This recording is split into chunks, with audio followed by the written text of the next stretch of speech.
فرقة العمل المشتركة للأمن القومي تعلن عن اتخاذ إجراءات صارمة ضد الجناة الذين يتحدون الأمن القومي.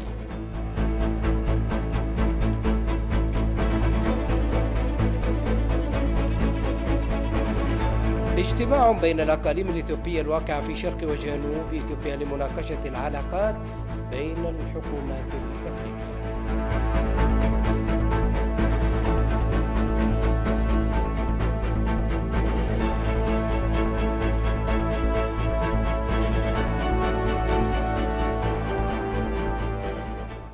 أعزائنا المشاهدين، مرحبا بكم في نشرة الأخبار، أقدمها لكم كمال سليمان من هيئة الإذاعة والتلفزيون الإثيوبي من أديس أبابا. أعلنت فرقة العمل المشتركة للأمن القومي أنها اتخذت إجراءات لا رجعة فيها ضد الجناة الذين يتحدون الأمن القومي للبلاد. وأشار بيان الفرقة أن مفوضية الشرطة الفيدرالية وشبكة المعلومات ووكالة الأمن تقوم بمتابعة الجماعات المتطرفة في جبهة تحرير شعب تيغراي وجبهة تحرير الأورومو، بالإضافة إلى مسلحين آخرين في حملتها على سيادة القانون. وأضاف البيان أن الحكومة تعمل جاهدة لاستكمال المرحلة الثانية من ملء سد النهضة الإثيوبي في الوقت المحدد والبدء في توليد الطاقة في المرحلة الأولى، وتعمل على معالجتها بطريقة علمية وحيادية. وذكر البيان أن هناك معلومات وأدلة كافية على أن القوى الداخلية المتطرفة والخارجية تعمل معا لخلق زعزعة الأمن وإغراق البلاد في الصراعات والفوضى. وأضاف البيان أن الوثائق تم تجهيزها بخصوص هذه الجهات التي تسعى لإحداث الفوضى الوطنية وتم تسليمها إلى جهاز الأمن الوطني.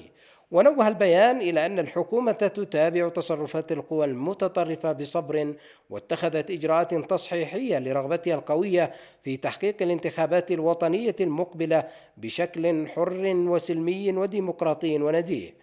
وأن الفرقة المشتركة تبذل جهودا حثيثة ولن تتسامح مع أي قوى داخلية وخارجية مناهضة للسلام والتي تحاول تعريض البلاد للخطر.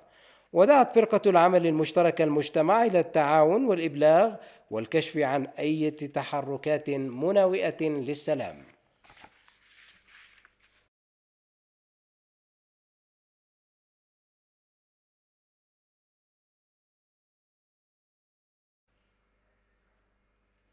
أجرى المجلس الفيدرالي مناقشات مع إدارة مدينة دريدوا حول الاستعدادات الجارية للاحتفال بيوم الشعوب والقوميات الإثيوبية الذي سيحتفل به للمرة 16. وناقشت اللجنة التنسيقية للاحتفال المسودة الأولى للخطة الرئيسية للاحتفال في إدارة مدينة دريدوا. وجاء في المناقشة التأكيد على أهمية إبراز النظام الدستوري والفيدرالي والخدمات التطوعية الاجتماعية. ومن المتوقع أن تقام خلال الاحتفال ورش عمل ومعارض، والتي تركز على سد النهضة الإثيوبي الكبير. ويهدف الاحتفال بيوم الشعوب والقوميات الإثيوبية إلى تعزيز الروابط بين الأقاليم والقوميات والشعوب الإثيوبية وتعزيز الوحدة في التعددية. وحضر الملتقى رئيس المجلس الفيدرالي آدم فرح ورؤساء المجالس الإقليمية والجهات المعنية.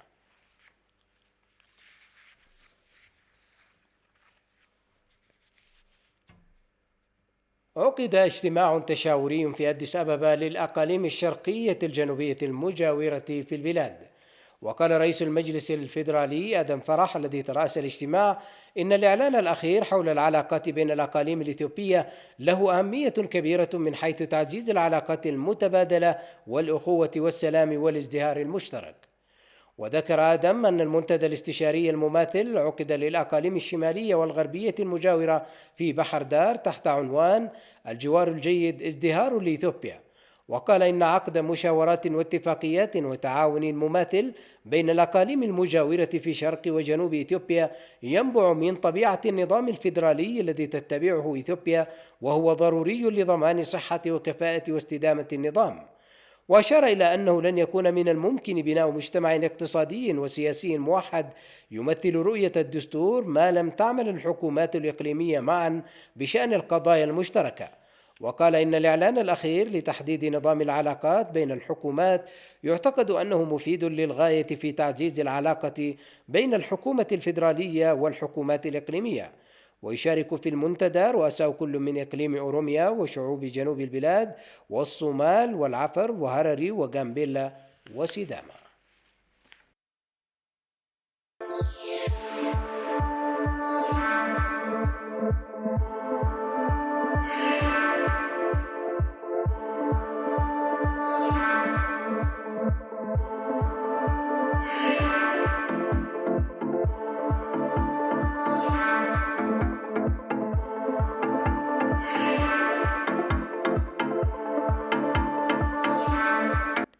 احتفلت السفارة الإثيوبية في تل أبيب بالذكرى العاشرة لبناء سد النهضة الإثيوبي الكبير من خلال أنشطة مختلفة، وعلى رأسها إجراء مناقشات مع الإثيوبيين المقيمين في إسرائيل والإسرائيليين ذوي الأصول الإثيوبية.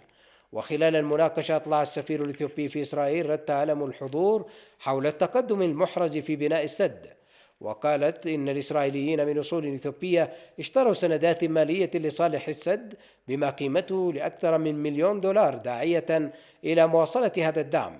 واستفسر المشاركون في المناقشة عن الوضع الأمني في بعض أجزاء إثيوبيا، كما طرحوا أسئلة حول الأوضاع الراهنة في البلاد. من جانبه تحدث السفير عن دور المؤسسات الحكومية في تطبيق القانون والحفاظ على النظام العام وتحقيق العدالة، وتعهد الإثيوبيون والإسرائيليون الذين شاركوا في الاحتفالية بمواصلة دعمهم للسد.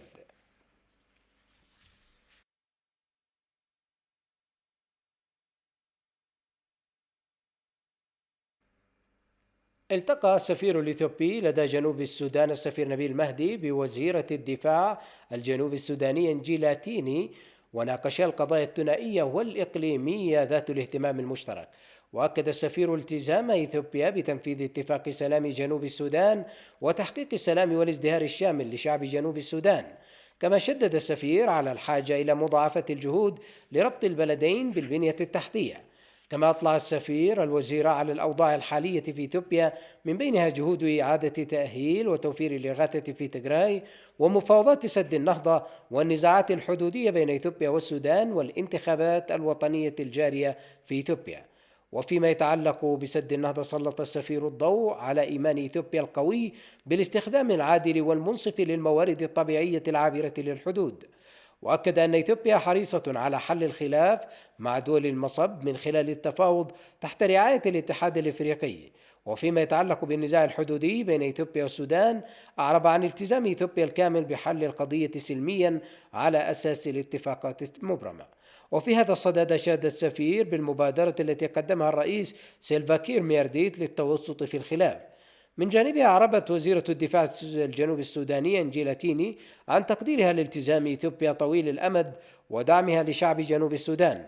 وفيما يتعلق بسد النهضة، أكدت إنجيلا على أن جميع الدول المشاطئة يجب أن تتمتع بفرص متساوية للوصول إلى مياه النيل.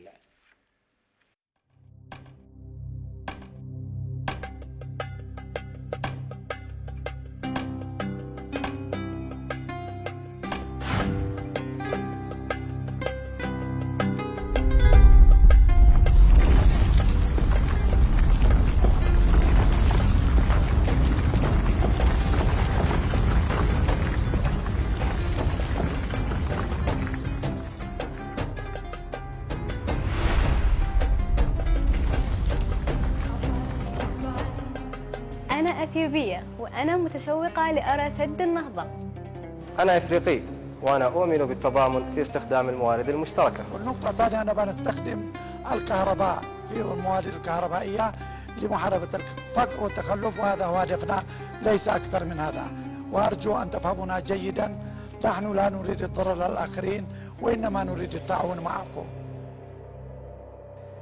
شهد العالم الكثير من السدود، وسد النهضة سد مثل غيره. كل ما ينطبق على تلك السدود ينطبق على سد النهضة أيضا. النيل ثقافة مغروزة فينا في شتى النواحي. النيل هوية عرف الكثير كأبنائه. النيل حياة يعيش الكثير حولها. سد النهضة هو حق تاريخي مكتسب بنيناه بجهودنا وبإرادتنا بعد توفيق الله عز وجل، فلنحافظ على هذه الرسالة لنوضح للعالم بأن سد النهضة مصدر سلام وتعاون مشترك بيننا وبين أشقائنا في جمهورية مصر العربية. إن بناء السدود في الأراضي المرتفعة بدلاً من السدود المبنية في المناطق الصحراوية سيقلل من خطر التبخر. سد النهضة سيكون مداراً لتصدير الطاقة المتجددة والنقية لأثيوبيا والدول الأفريقية بأسعار معقولة.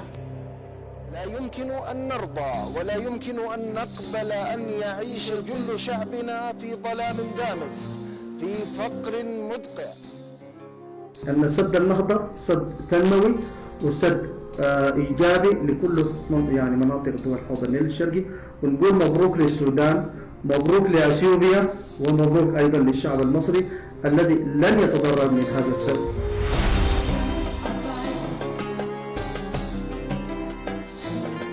يجب أن يكون النيل مصدر للوحدة، دافعا للتطور وساحة للسلام.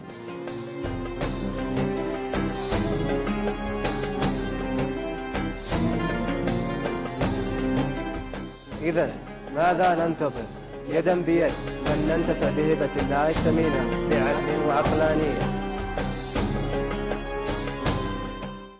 أكدت وزارة الخارجية الإثيوبية أنه تم الاتفاق بين إثيوبيا والمملكة العربية السعودية على إعادة الإثيوبيين المقيمين في المملكة العربية السعودية بطريقة غير شرعية إلى البلاد.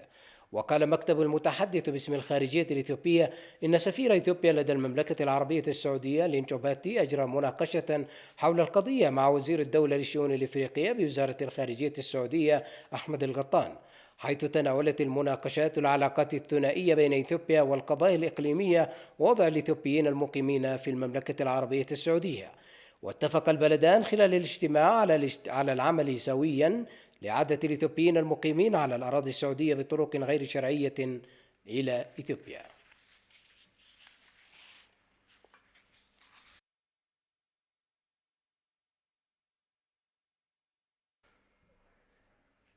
قالت وزارة الصحة الإثيوبية أنه يتم تنفيذ استراتيجيات مختلفة للقضاء على الملاريا في البلاد بحلول عام 2030. وبحسب وزيرة الصحة الدكتورة ليا تادسة فسيتم الاحتفال باليوم العالمي للملاريا في إثيوبيا للمرة 14. وقالت وزارة الصحة إن الاحتفال باليوم يهدف إلى توفير دعم مستدام للمنظمات العامة والحكومية في مجال الوقاية من الملاريا ومكافحتها والقضاء عليها. وأوضحت الوزيرة أنه في الأشهر التسعة الماضية تم توزيع أكثر من 5 ملايين ناموسيات لتعزيز أنشطة مكافحة الملاريا.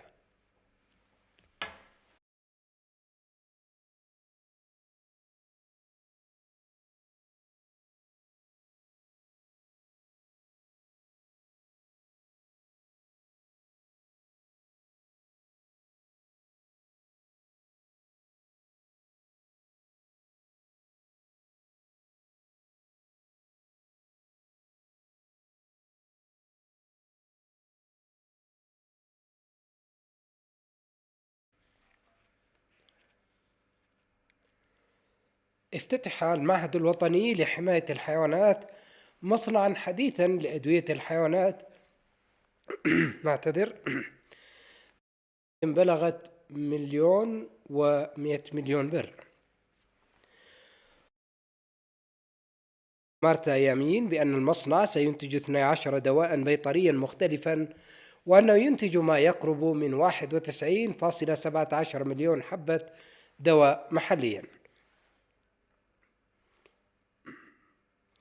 وقالت الدكتورة مارتا إن هذه الخطوة ستساعد في تلبية الاحتياجات البيطرية للبلاد وتقليل التكاليف التي تتحملها البلاد من العملة الأجنبية.